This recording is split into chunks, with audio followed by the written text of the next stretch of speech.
Hey, what is going on, everybody? We are here with another Be the Exception podcast. We are here with Lauren Kalil. Lauren, thank you for joining us today.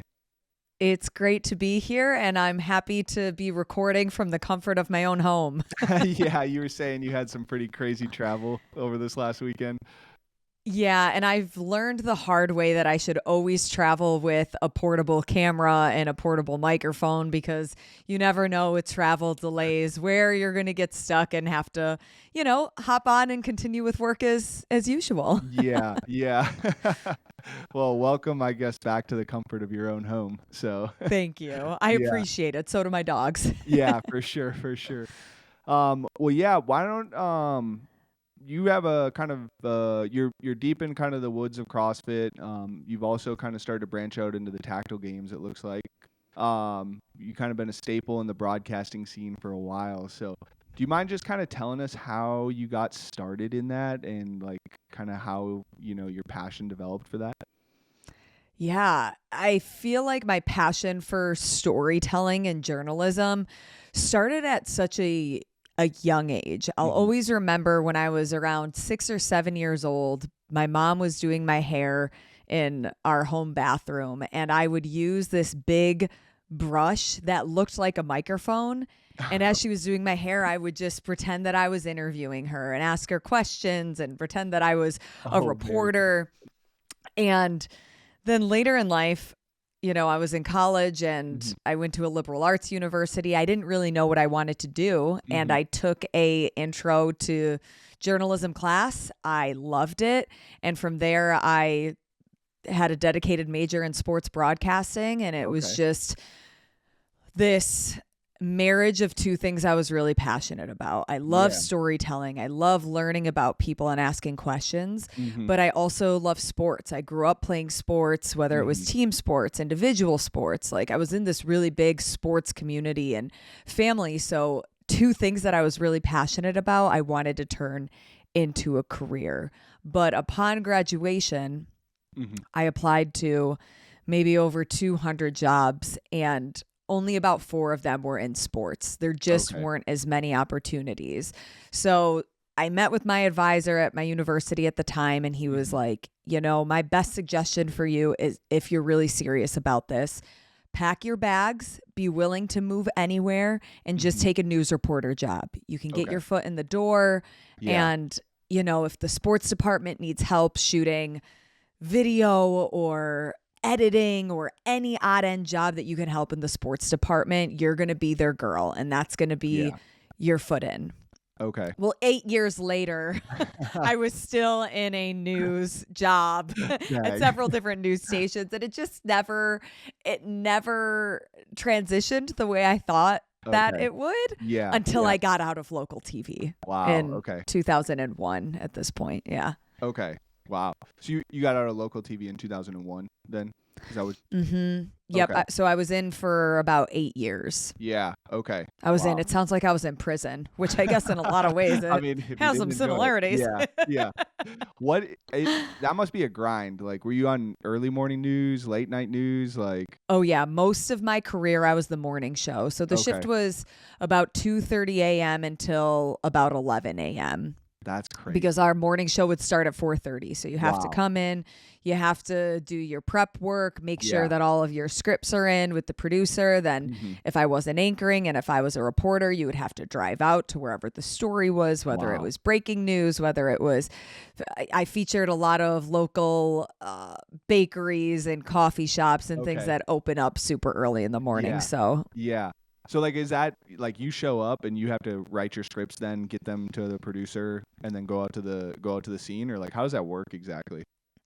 yeah, so since we did the morning show, my role was it was kind of three different buckets. So on the Hmm. weekend I would anchor the news. Okay. So that's when you're at the desk, you read all of the stories, you toss to the reporter in the field, the meteorologist, etc. Hmm. During the weekdays, I would be the field reporter. So Okay. most of the time, especially when I was living in Green Bay because crime was very low in Green Bay, Wisconsin, I would plan in advance where I would be the next morning. So a lot of feature stories, whether it was the fairgrounds is having a festival, or there's a new local shop in town that we're going to feature in the morning. Or we even focused on a couple of, after the New Year's, people want to get fit, a couple of early morning gym sessions. But if breaking news would happen during that morning show, I then would have to switch gears and we would head out to, if there was a standoff, if there was a house fire, whatever it was. Yeah. Okay. So is that like a 2:30 a.m. to 11:30 a.m.? Is that like, that's your shift and then you're off? Or is that like you end like TV news at 11:30 and then you're going and doing more work till whenever? No. So the morning show would be, so I would get in at 2:30. I would do all my prep work until sometimes only 3:30 because I would be driving about an hour away sometimes for whatever the story is. But until that, about 4:30, that's all the prep work or travel. Then from 4:30 until 8 would be our morning show. Okay. Then after that, I would come back to the station. Sometimes I would put stories together that would be featured in the evening news, or I would start prepping for the next day. So calling local businesses or wherever I would be. But the thing about local TV is even when you're not at the news station, you're never off, especially when 2020 hit and the pandemic happened. I mean, we were working, and I know wasn't nearly as bad for us as it was for healthcare, but we were working 6 days straight with one off. You were always on call. Yeah. If you didn't read your emails and stay up to date with everything that was happening in the world, you were behind. Really? So the TV life doesn't offer a lot of balance outside of work. It doesn't, That's why you see a lot of people in that profession that either married their high school sweetheart, or a lot of them are single just because they move around a lot, or they have weird hours. So it's hard to, meet people or have a social life. Yeah. It's a very interesting industry. Yeah. I've always been super curious about it because like you see people come in at like, wow, the morning news is at like, 5, 6 a.m. Like what time are you getting up to prep for work for that, And they're, so yeah. You don't sleep. Yeah, that's, yeah. So you ended up staying in TV local news until 2020. Is that right? Or till May of 2021 is when my contract expired and I could finally was released. Yeah. So I guess it is kind of like jail. Yeah. That was my release date. Now that you're like running it back, it's like, oh yeah, maybe. Yeah. A lot of similarities. Yeah. So you said that you kind of always played sports, had a passion for sports. When did you start getting into CrossFit then? I started CrossFit in 2016, the fall of 2016. Yeah. Okay. Yeah. And that was, go ahead. Oh, sorry. I was just going to ask, was that kind of like your first exposure to fitness? I would assume not playing sports or. Yeah, it wasn't my first exposure to fitness by any means. I was always, I was on the dance team. I also played basketball through high school. I was involved in, swimming, golf, soccer, softball. Really, at some point in my life, I'd tried almost every sport. Yeah. And also being in the gym and staying fit and active was just part of the deal especially when you're on college sports teams. And so once I graduated college in 2014, I then got into local television. I got a job out in Quincy, Illinois, a very small town. Fun fact, Sam Dancer has his affiliate there, and that's his hometown. Really? Okay, so also weird. Tell me you know Quincy, Illinois. So, I went back to school we're located in Roswell, Georgia. I went back to school last year, and Quincy was literally the point that I would stay at every time I went back from Georgia to Minnesota. So yes, I know Quincy. Yeah, so you know how small it is, and that the pickings for a social life or local restaurants or anything is very minimal. Yes, Buffalo Wild Wings was like the fun big Friday night out for everyone. Yep. Very cool. But I moved there right out of college, and I was going to the gym, but nothing of substance. It was using the elliptical, Mm-hmm. maybe doing some free weights, but not having a ton of guidance. Okay. And I think maybe the summer of 24, no, it must have been the summer of 2015. My dad had started CrossFit. Oh, And I okay. popped into a local affiliate with him and I was like, oh, this is kind of fun. This is Yeah. cool.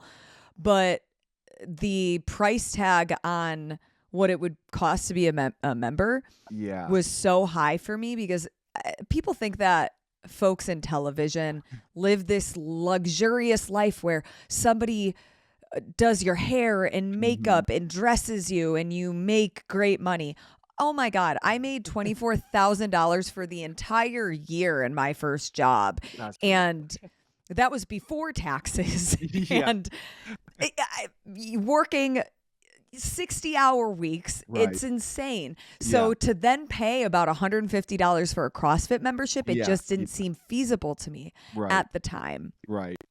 And then it was one of those things that kind of just lingered. And the summer of 2016, I went on a family vacation. Okay. My dad walks onto the beach without his shirt on. And I don't see my dad without a shirt on, like, unless I'm Yeah. at the beach, you know? Right. Right. And me and my sister look at him and are like, damn, why does our dad look better than us? We're in our 20s. We should be in our prime right now. He's Right. doing something right. And we're over here drinking a 6-pack of Mike's Hard Lemonades, just like a dumpster fire. Yeah. So at that point, I said, okay, I'm going to make some financial decisions. I'm going to, really tighten in the reins, and somehow I'm going to figure out how to afford the membership at my CrossFit affiliate. And Yeah. from there, I never looked back. And it was one of the best decisions I made because it, has now turned into this career, and Yeah. so right. many great things have come from it. Right. Right. Yeah. That's super cool. So you would move from Quincy up to Green Bay then at the time? Yes. Yep. Quincy to Green Bay, and then Okay. back kind of home-ish to Syracuse, which is where I Okay. am now. Got it. Got it. And so like when you got to started doing it, what kind of like hooked you and drew you into it? Oh, it was the competitive side of it for sure. Yeah. Because growing up playing sports my whole life, I wouldn't say that it was my identity, but I put a lot of effort and energy into those things. And competition was just something that was ingrained in me at such a young age that now I didn't really enjoy fitness prior to CrossFit because I didn't really know what I was doing. There wasn't really any goals that I was chasing. There just wasn't enough guidance that really piqued my interest. So then when I joined a CrossFit gym and it was like, okay, we're going to have a structure. People are going to tell you what to do. We're going to retest these workouts. And it just instantly connected with me. Yeah. And 2 months after I started CrossFit, there was a competition at my affiliate. Okay. And I told my coaches that I was going to sign up in the scale division, and they didn't think that I was serious. Yeah. And I didn't have pull-ups. I had little to no skills. And on the standard list was pull-ups. And in my head, I'm like, oh, I can just grab a band the way that I do for class. Yeah. And I sign up and they're like, well, it doesn't work like that. You can, but you're going to get a 0 on the score. So I do the competition.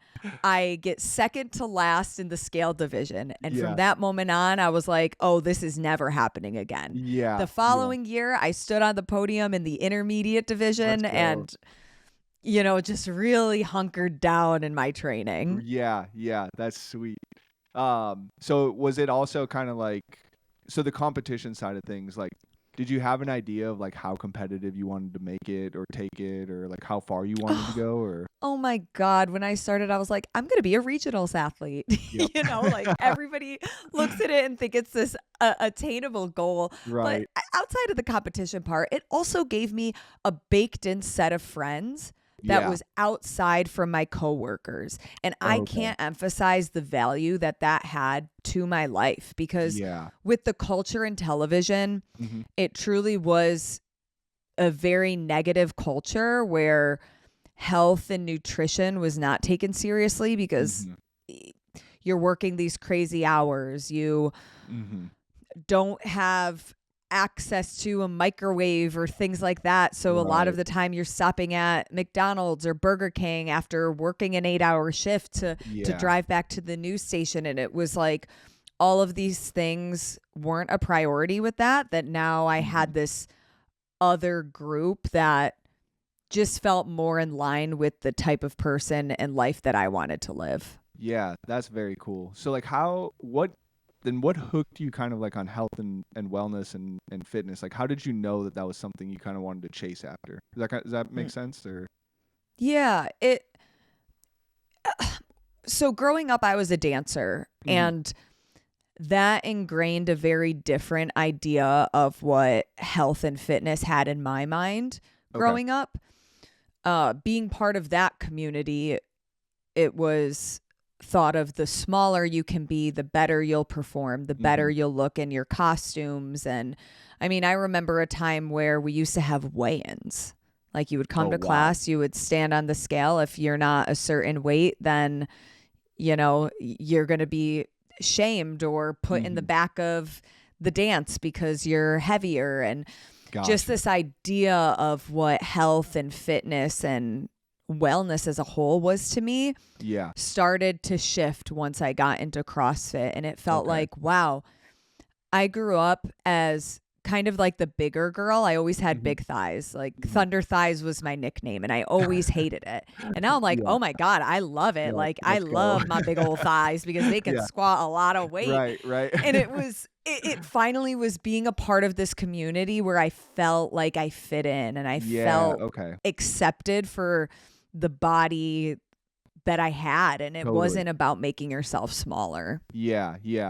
So like, because you kind of like you said you kind of stayed with fitness right throughout like and was that like a product of just having played sports? Because like I feel like when you say it's it's not a culture in the news agencies to like be healthy and stuff like that, it seems like an easy trap to fall into. What do you feel like helped kind of like keep you out of that trap, if that makes sense? Well, I definitely fell into the trap at first. Yeah. I was eating a lot of, I mean, don't get me wrong, everybody likes pizza every now and then, but I was eating pizza almost every night. I was drinking 4 times a week. I was sometimes going to the bars just to have a social life on the weekend and then immediately going into work. Wow. Because I worked that overnight shift. So I was like, okay, at what time do I need to cut off drinking in order to be sober by the time I'm working? Like I truly was getting into some really bad lifestyle choices and habits that it just, I take my job really seriously, but my actions weren't supporting that. So when I found CrossFit, it was almost like the punch in the face that I needed because you can't really show up to CrossFit hungover. You can't, if you eat like shit before you go do an open workout or any workout, it's going to, it reflects really in your face. Yeah. So that was the kick in the face that I needed to get out of some of those bad habits that I was starting to be. And again, I think you are the average of the environment and the people you're around. And with that career, at least at the beginning, I was absolutely the average of who I was hanging out with and lifestyle choices. Yeah. So you almost like found it right at just the perfect time then. Like you were probably on like the teetering point of going one way or the other. Yeah. That's awesome, man. That's sweet. So yeah, thank God that I saw my dad on the beach. Right. Thanks. All thanks to Dad. Thanks, Dad, for having a 6-pack. Yeah. Right.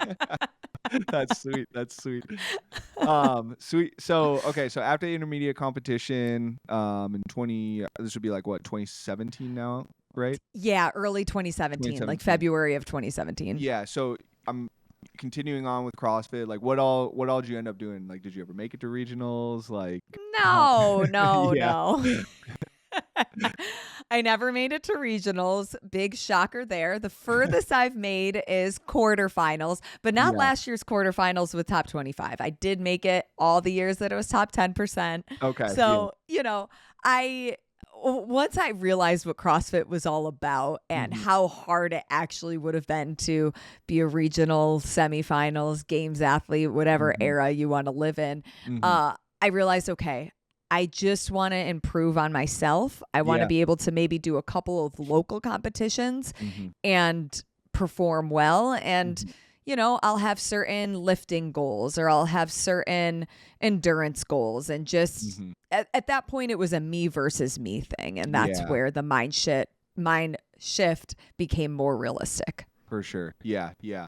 So when did you start to like get into like wanting to start telling stories about some of these athletes and just about CrossFit in general?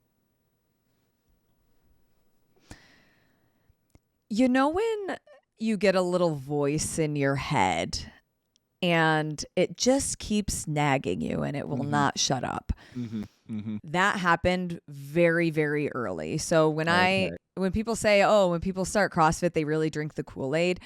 Oh, I consumed every single podcast, YouTube show, Yeah, everybody that was talking about CrossFit in some kind of capacity. you were on it. I was consuming like Yeah. 24/7. Truly, like I would even go into work and I wasn't even really preparing for my news stories Oh, wow. because I was so deep into Yeah. this interest and fascination of, oh my gosh, like these stories and CrossFit and Mhm. these athletes and this competition and who's performing what when. Yeah. And I just, in the back of my head, I remember listening to Sean Woodland and Tommy Marquez on the Mhm. game's broadcast. I think it was 2017. Okay. First year at Madison.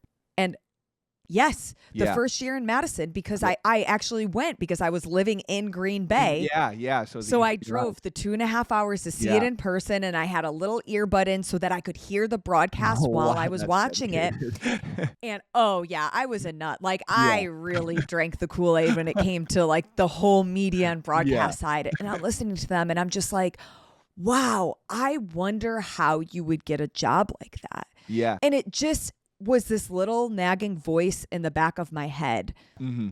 that wouldn't stop. Mhm. And every time I would start to really think about it, I then would give myself a reality check, whether it was Mhm. reality or just my own insecurities, thinking, oh, that'll never happen. Like, Mhm. I know what it's like to be on TV and in broadcast. There's not always, like, if you want a finance job and you Mhm. want to work up the ranks in finance, there's probably a ladder that you can go up in a Mhm. very specific formula of how to get there. With Mhm. TV and broadcast and even news, it doesn't really work that way. Okay. It's a lot of building yourself and having being able to put your money where your mouth is once an Mhm. opportunity might arise, but it's Okay. being at the right place, networking, knowing the right people, and hoping that while you're still in the industry, an opening comes up and you can be there to say, hey, I'm ready for this job. Look at all of these things I've done. Hire Gotcha. me type deal. Okay. Yeah. Yeah. And so that kind of like, were you just trying to network at that point in the time then to try and like, hey, I want to meet Tommy Marquez and Sean Woodland, or like, what? It honestly didn't even go that far because Okay.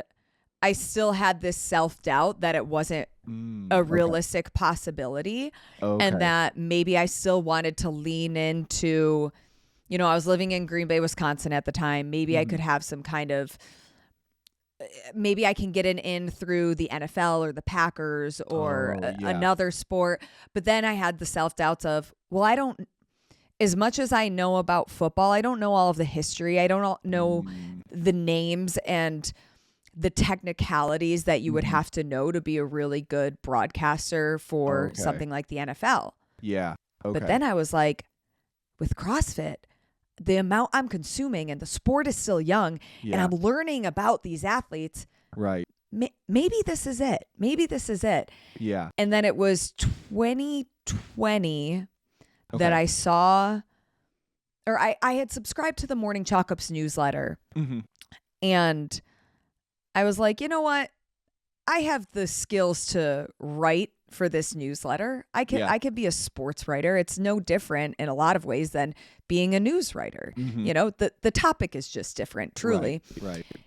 And so I cold emailed them and was like, hey, these are all of my skills. This is what I do. This is where I work right now. I don't know if you're looking for a part-time journalist, but I would love to be a part of the team with whatever that means. Yeah. And I thought maybe that could be my foot in the door. And lucky for me, or I don't really believe in luck, but I'm grateful that was the beginning of my journey with CrossFit. Yeah. That was the opportunity, was just taking, like, going out on a whim and just cold emailing them, and they were like, yep, we have a spot for you.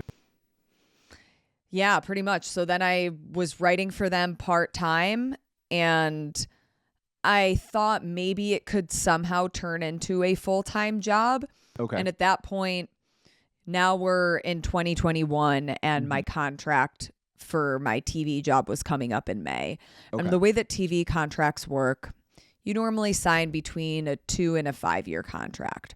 Okay. With these contracts, it is nearly impossible to get out of them. Truly, unless you die, you are going to pay a lot of money to get yourself out of the contract. So I knew that I had this timeline of, okay, I need to make a decision what I'm going to do come May.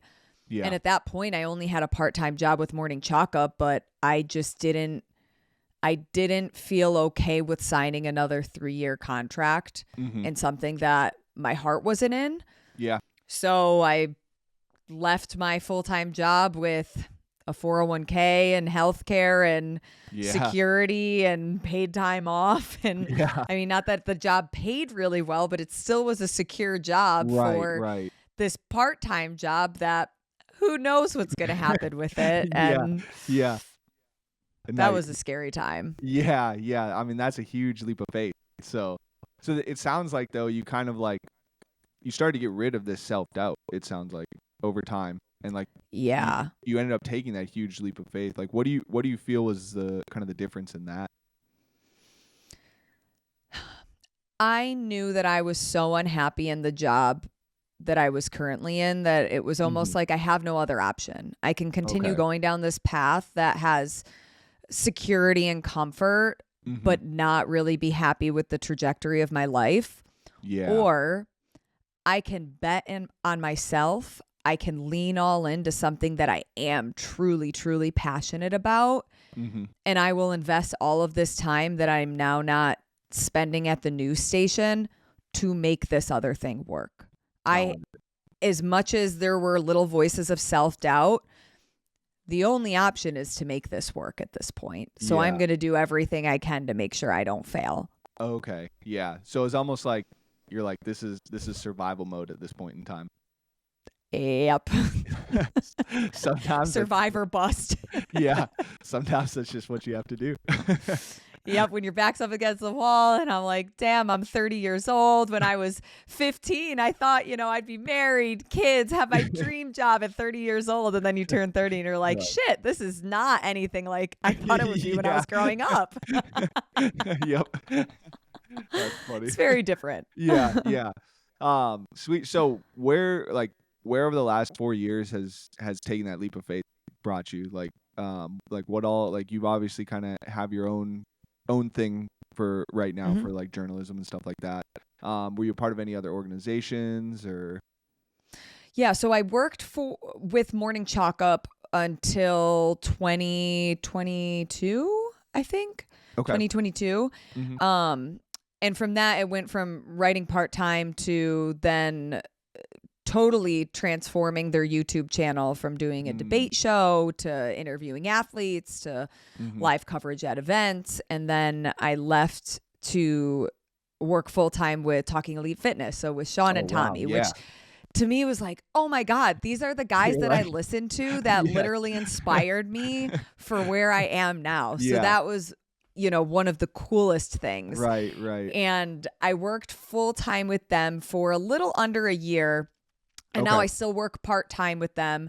What I do on the other half of my time that makes it a full-time job is I basically am an independent freelance journalist. So Okay. I'll team up with other competitions, other sports, Yeah. whether they have a broadcast and I can call play-by-play, or, Okay. a lot of times some of these smaller competitions don't have a live stream. So I'll Mhm. do some sideline interviews, some Mhm. recap shows, talk Mhm. about, the battles on the competition floor and things like that. Yeah. Okay.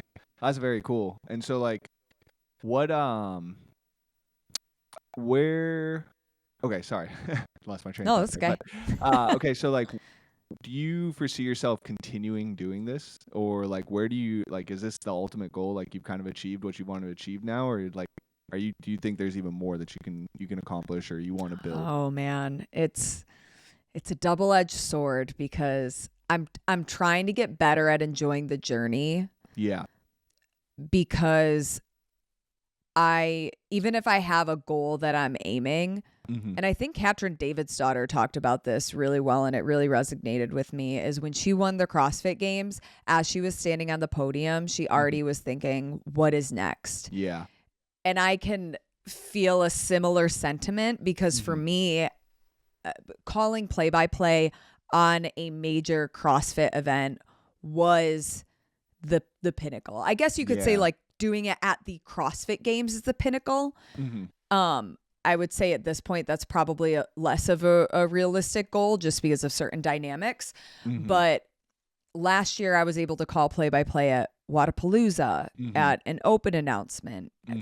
semifinals, at the Masters games, all of these things that I had been working so hard to just get the call and be given the opportunity to prove that Yeah. this is something that I could do. And Yeah.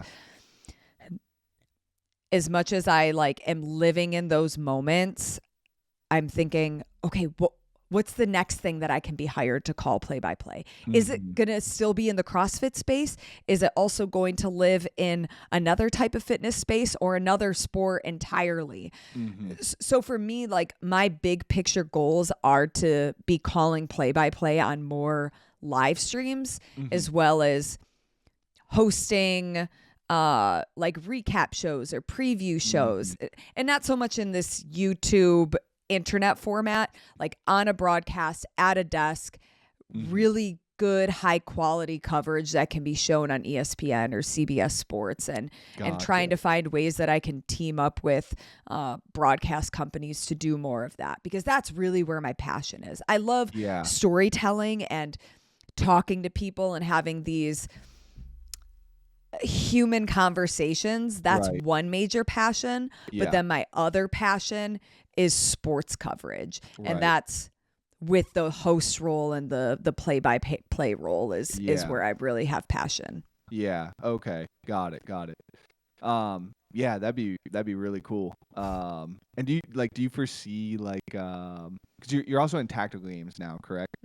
Oh yeah, it's such a fun sport. I have a ball when I'm out there. It is Yeah. such a cool community. It Yeah. kind of reminds me, I know that I wasn't around in like the OG era of CrossFit, but anybody that I talk to that Yeah. does tactical games that was in the era of Yeah. OG CrossFit, they're like, "Oh, it feels very similar to Yeah. that." Yeah. You can tell. Like I was I'd call myself maybe like the second wave. So I started in 2000. I technically started in 2011, but like really started in Okay, yeah. 2012. I was introduced to it in 2009, and like tactical games seems like it's still in that grassroots stage where like everybody's just like drinking the Kool-Aid hard and like the Oh yeah. community super together. Like it's sweet.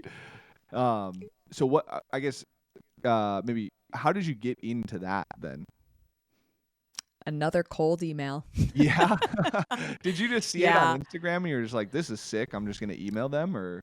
So I saw I'm trying to think of who was the first athlete I saw doing tactical games. It was obviously somebody in CrossFit. It could have been Jacob Hepner. Yeah. It also could have been Margot Alvarez. She did it. Okay. I I don't know that she did a lot of their competitions, but she did at least one or two. Okay. And I thought to myself, wow, what a cool combination of mixing shooting Mhm. with fitness. Mhm. And even though sometimes people will compare it to CrossFit, but I would say that it's almost a better comparison is strongman, because they use a lot of like axle bar work and sandbag work. Like, yeah, they have rope climbs and burpees. So there's a little bit of like that CrossFit and functional fitness feel as well. But I saw it. I knew that I was interested in it.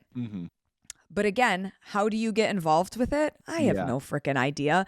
So I sent an email. I think it was, gosh, it was cutting it close. It was only like 2 weeks, probably 2 months, 2 months out from their national event back in 2023. Wow. Okay. And I emailed the owner and I literally said, hey, this is my name. This is my Instagram, YouTube channel, website.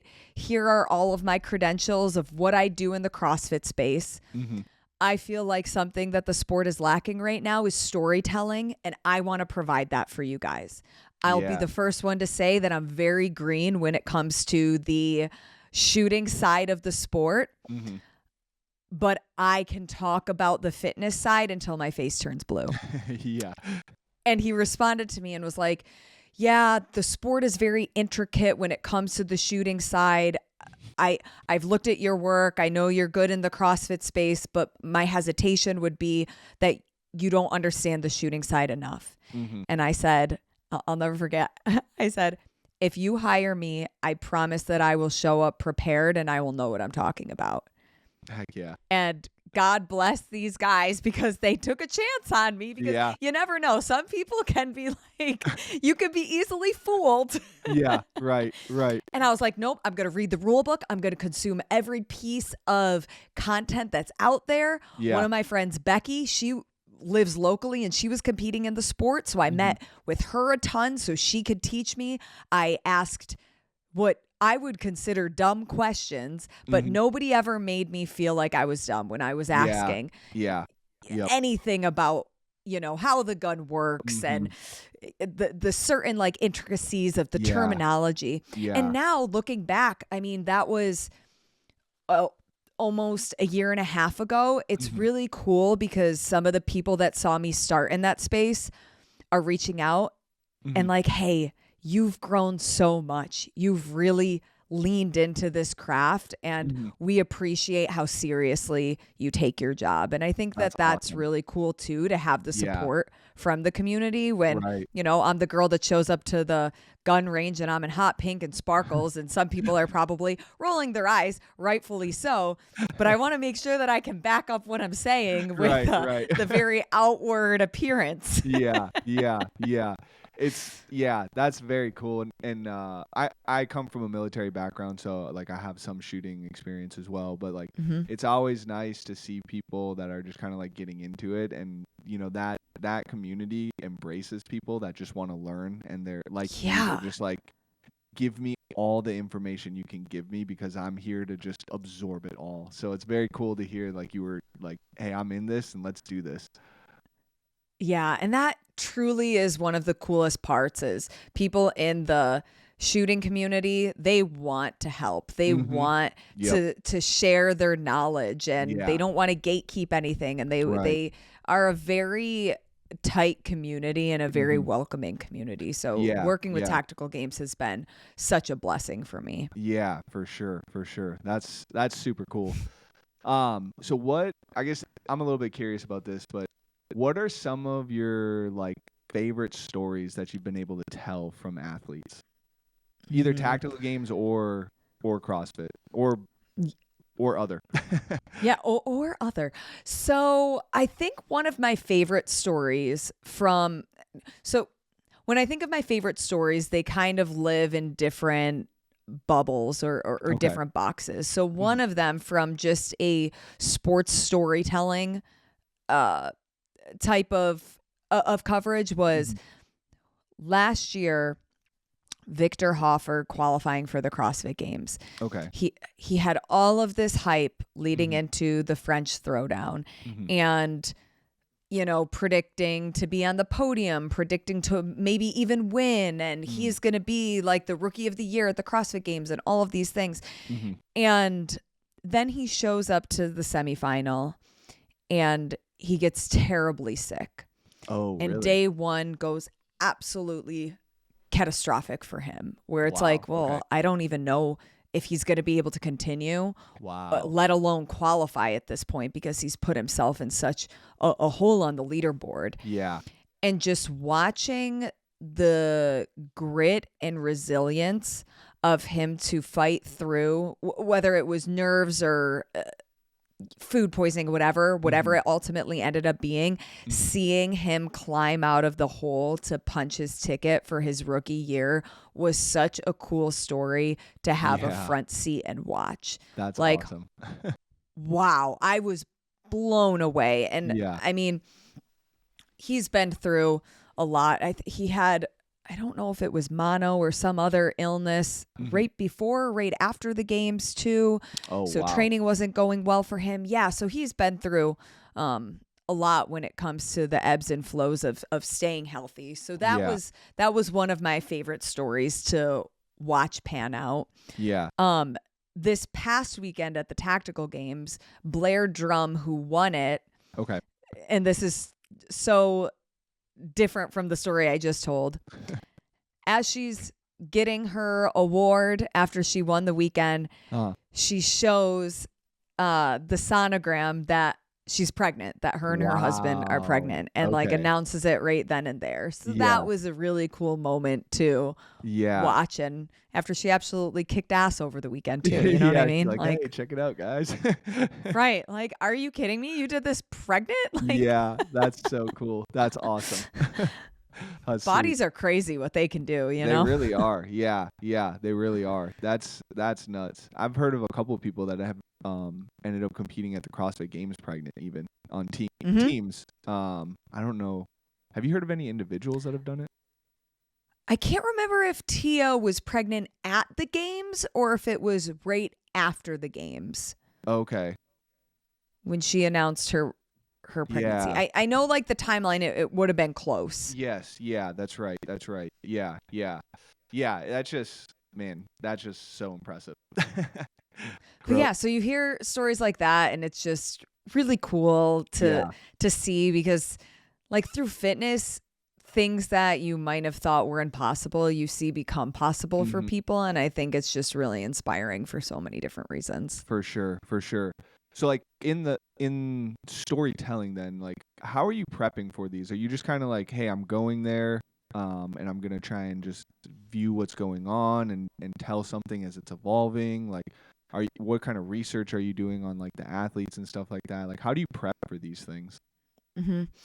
I would say depending on what my role is, everyone is a little bit different. So if I'm calling play-by-play for a broadcast, that by far takes the most time for prep work.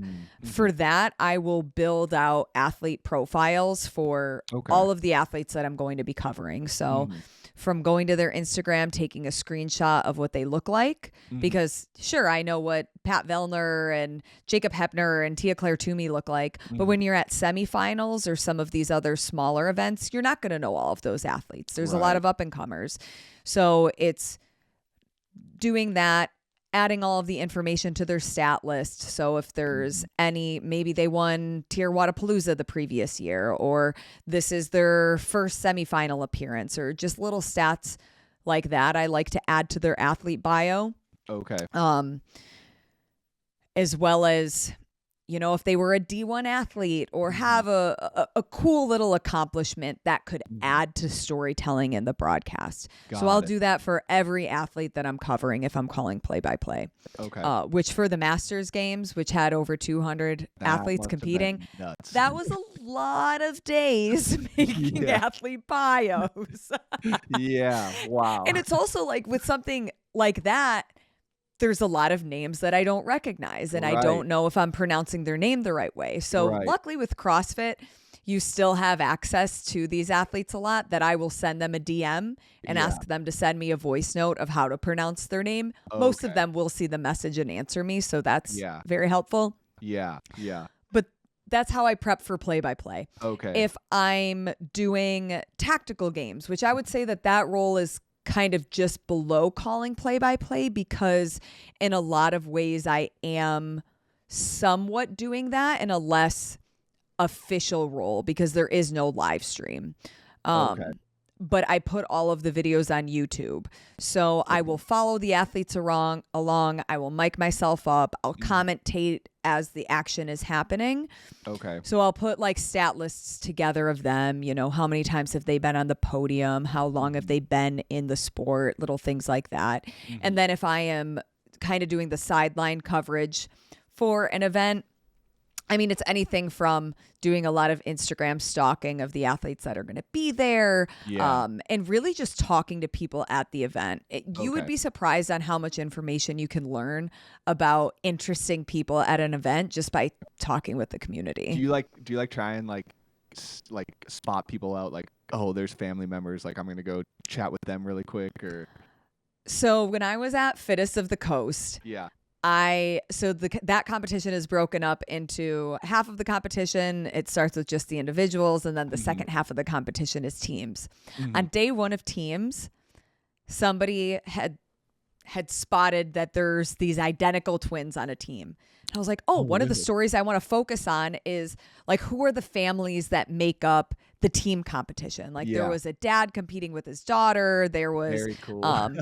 like siblings that looked like twins, but they were 5 years apart. And then I actually found the twins. So I did not know what their name was. I did not know what their team name was. I had no idea what division they were in. So how the heck am I going to find this team? Right. Well, over the years, I have learned how to be a very good stalker.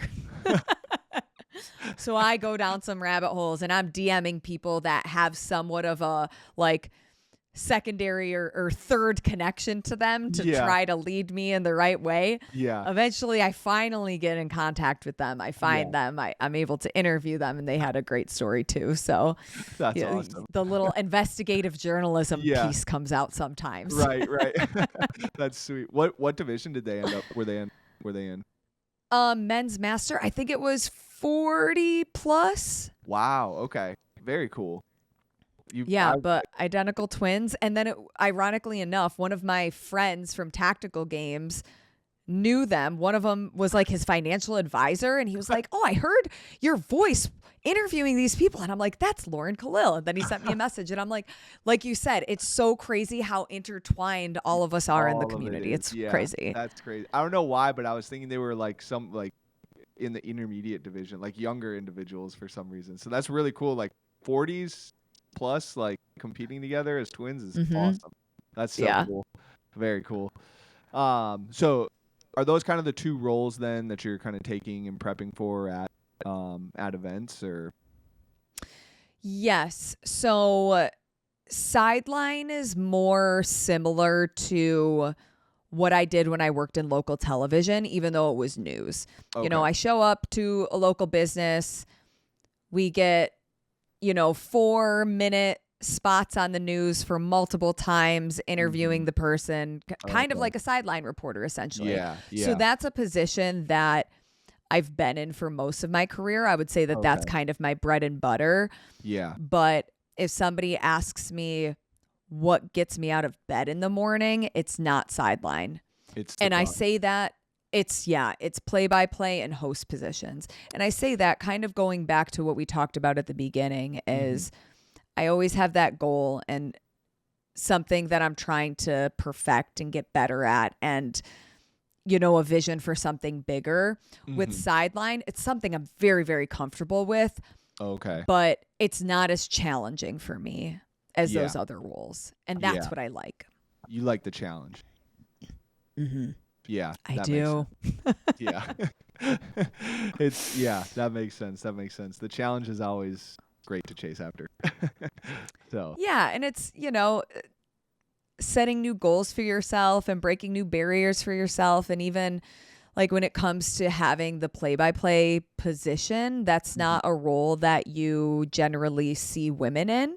Okay. They're normally the sideline reporter or the floor announcer, or even sometimes the former athlete that holds the color commentary position.